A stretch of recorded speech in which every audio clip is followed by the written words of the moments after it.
My name is Gabe Stern. I live in Reno and I cover Nevada for the Associated Press.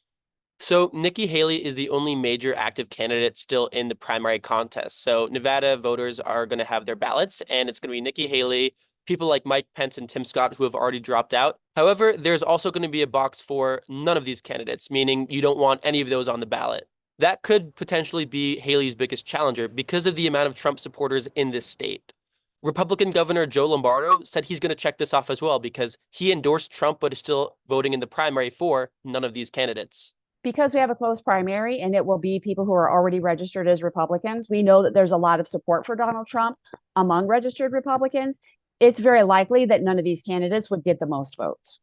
The reason that Trump is not on this ballot is he's performing 2 days later in the Nevada GOP run caucus, which is actually tied to Nevada's 26 delegates. Don't worry about the primary, just do the caucus thing.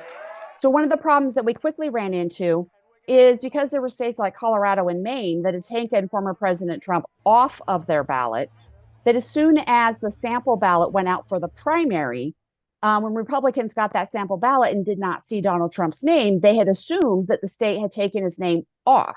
And in actuality, he had chosen to file for the caucus instead of the primary because the state Republican Party said you could only participate in one.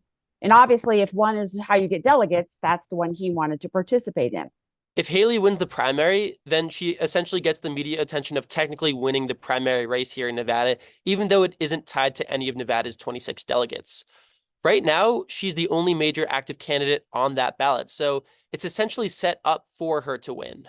But if she somehow loses to none of these candidates, that would be incredibly embarrassing for the Haley campaign, even though she hasn't stepped foot here on the campaign trail yet.